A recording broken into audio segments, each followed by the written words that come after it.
What's up guys, it's Kelly and today I've got another swatch review for you. So make sure you hit that subscribe button and the notification bell so you don't miss out on new videos, and let's get started. So today we are getting into another winter 2020 collection, and that is the Zoya Intriguing collection. And let me tell you, I am intrigued. We've got 12 brand new polishes today. One of them is actually a Pixie Dust, and if you don't know this about me, the original Pixie Dust formula is my favorite in the world, so I was very interested to see how this one would perform. But if you guys haven't heard of Zoya before, they are a mainstream salon brand. They are 10 free, meaning they are free of 10 of the dangerous chemicals that are often found in nail polish. They are vegan and they are cruelty free. The polishes do come with a round skinny brush, but you can also get a wide flat brush on the Zoya website. So because I prefer a wide flat brush, I am going to be swatching them with the wide flat brushes, but if you prefer the round skinny brush, that is the default, so don't worry about it. But yeah, so let me just go ahead with the swatches and then I will tell you all of my thoughts, availability, all that good stuff. So roll footage. So as with all of my swatch and review videos, I am using base coat underneath all of my swatches just to protect my natural nail and prevent any stains. Today I'm using the Cuccio base coat. So first up in this collection we have the shade Soko, which is a really beautiful bright cherry red cream shade, and this one had extremely impressive coverage. It has this really bright warm undertone to it, which I think is really great because this is the kind of classic red that you can wear any time of year, but because it is so bright and fun, it's also really perfect for the holiday season. So a shade like this can definitely bring you through the entire year, which is pretty nice. But yeah, wow, very impressive. One coat full opacity here, and it's self-leveled really nicely, which I thought was also really great. Next up we have the shade KELLI, and this one is another red. This one's a bit cooler toned, and then it also has this really intense pink shimmer running throughout. You do get a little bit of that visible brush stroke line because of that shimmer running throughout, but honestly I wasn't particularly careful with my application and I still think it turned out looking pretty nice. This is just one of those shades that I feel like as it dries it becomes less streaky, so if you're not a huge fan of the streaks, I think you're still gonna like this one. But yeah, this is another one that was really impressive with opacity. It was one coat, it self-leveled so beautifully, and it looked really glossy on the nail even without top coat, even though, side note, I always wear top coat with my polishes unless it's a specialty finish. Next up we have the shade Beverly, and this one I would call a dusty mauve shade. Now this one was actually a little bit brighter on camera for some reason than it actually looked in the bottle and on the nails, but I did try to adjust just so you guys could get a little bit more of an accurate color reading, but I do think it's still even a little bit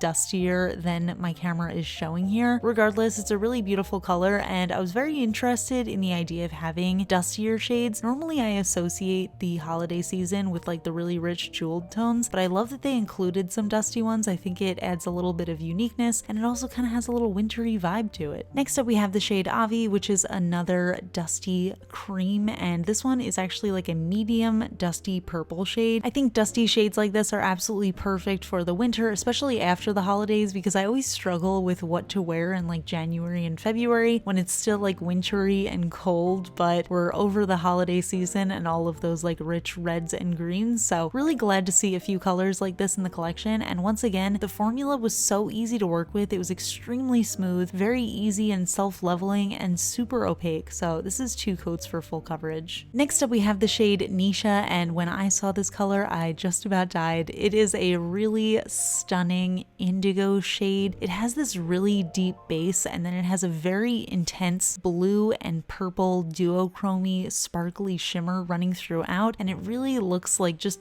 a peek into a starry night sky or galaxies or something. I mean, it's not particularly starry, but there's just something about this that looks like just a beautiful winter sky to me, and all of those little sparkles in there just add so much depth to it. It was a perfect one coater for me, but I did end up doing a second coat just to see if I could get a little bit more depth of that color, and I think it looked absolutely gorgeous in 2 coats. I love that little hint of purple in there and that really rich blue tone. Oh my gosh, what a beauty. Next up we have another dusty shade. This one is called Brett, and it is a really beautiful dusty slate blue. Well, actually, now that I'm looking at it, I feel like it's somewhere in between a dark slate blue and a dark periwinkle with a little bit of a dustiness to it, which I think makes it actually pretty unique. And Zoya is actually one of the brands that I adore for blue nail polishes. I don't know why, but they make really incredible blues and greens, and their navy blues are my favorite navy blues of my whole collection. So I'm not surprised that I really love this one. It's very beautiful, very easy to work with, self-leveling, super opaque. Can't say enough good things about it. Okay, speaking of incredible blue polishes from Zoya, we have Meredith, and oh my gosh, talk about a starry night galaxy sky. This is one of the most beautiful blue polishes I have seen in a really long time. It's this really deep, rich blue base, and it has a very intense silver sparkle running throughout, and when you have that blue base over it, it almost looks like the sparkles shine a little bit blue. It's so gorgeous. I feel like in the bottle I saw just the tiniest hint of a hollow sparkle. I'm not sure if any of these glitters are hollow, but if they are, I bet in the sunlight this is just gonna look so radiant and beautiful. I did need 2 coats for full coverage, but it looks, oh my gosh, perfect on. Now moving on to some of the beautiful greens, I was so excited to see actually 3 greens in this collection, especially considering that OPI didn't do any greens for their holiday collection. This one is called Regina, and it's a really rich green polish. It has a little bit of like a dusty green base, like almost like an olivey kind of green base, but then it has this very intense green shimmer running throughout that makes it just look so rich and jeweled. And this one is so gorgeous. On the first coat, it was actually super sheer, and it felt like it almost had that multi-chrome formula where you either need to put it over black or do 3 coats, but I ended up getting perfect coverage in 2 coats. I think that looks totally fine, but if you have long nails, you might actually need a 3rd for this one. Next up, we have the shade Eunice, which is a really beautiful chartreuse lime green color. Oh my gosh, this is the exact Shrek swampy color that I needed in my life, and it also has this really beautiful kind of streaky shimmer running throughout that makes it just absolutely perfect. You guys already knew that I was gonna absolutely love this color when I saw it because I have a thing for ugly pretty nail polishes, and this is to me the definition of ugly pretty. Actually, I feel like this is more pretty than ugly. It's a really beautiful color. I know not everybody is going to like it, but personally I adore it, and I feel like this would be actually a really great holiday color as well. Just imagine, if you will, a little dark green Christmas tree over this as a base color. Oh my gosh, that would be perfect. Next up, we have the shade Nico, which to me looks like the softer, more wedding appropriate version of that Shrek green, so automatically I knew I was going to love this one as well. On the nails, it really doesn't show through that much of a green vibe. To me, it looked a little bit more yellowy, but I do think it's really beautiful. I actually think this would pair over green really nicely, but if you wanted to wear it on its own, it's surprisingly opaque in 2 coats. Now again, I do have short nails, so you might need more coats if you have longer nails, but I actually thought this looked really beautiful. I ended up darkening my lights just a little bit so you could see a little bit more depth of that color. It's got that nice greenish yellow base, and then it has the really beautiful silver sparkles. Next up, we have the shade Lottie, and this one is a very soft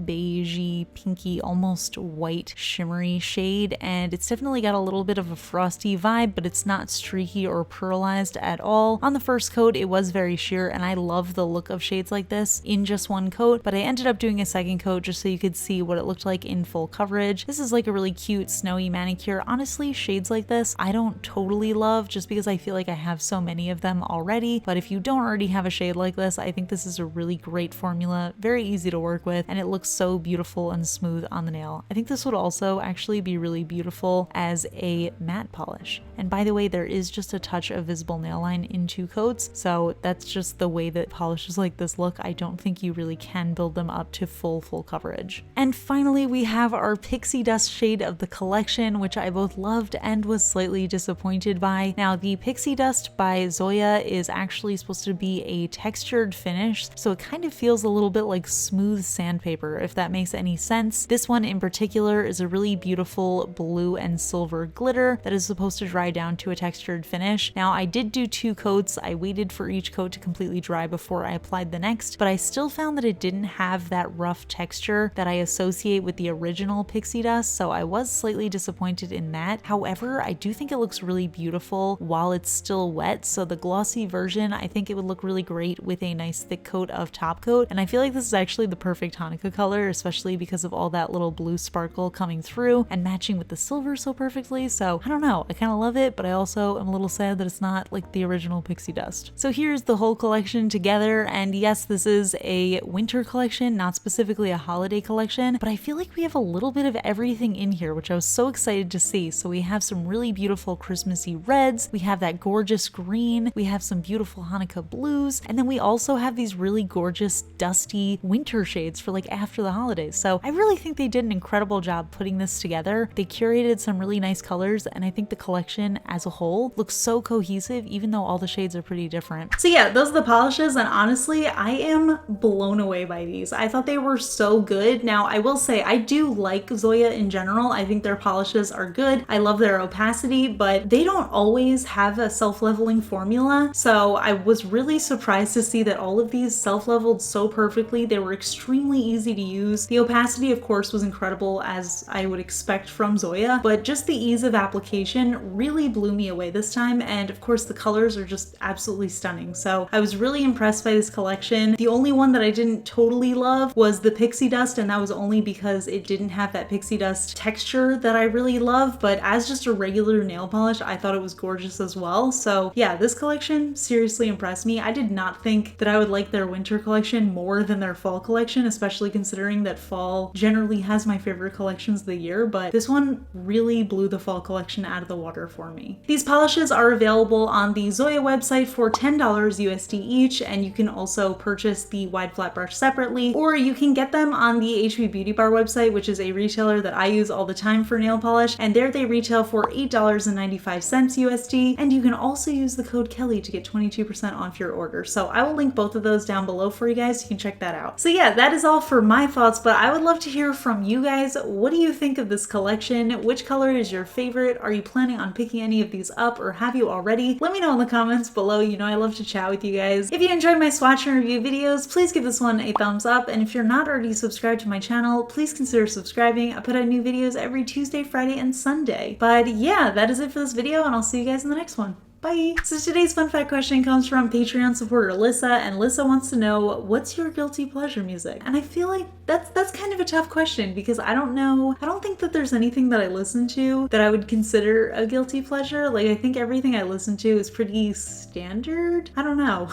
Like, I listen to a lot of hip hop, I listen to a lot of EDM. Lately, being home all the time, I listen to a lot of like super chill indie music, which I actually never liked before, but now all of a sudden I just really enjoy it. I guess it's kind of soothing. But yeah, I don't know. I mean, I guess every once in a while I'll have like a craving to listen to some like random 90s song, like something from like the Spice Girls or NSYNC or something. But I mean, I don't think there's anybody that I listen to regularly that I would be like, oh my gosh, I would die if somebody knew that I listened to them. I don't know. I don't think I have any guilty pleasure music. But if you guys want to share your guilty pleasure music, let me know in the comments. All right, that's it. I'll see you guys later. Bye.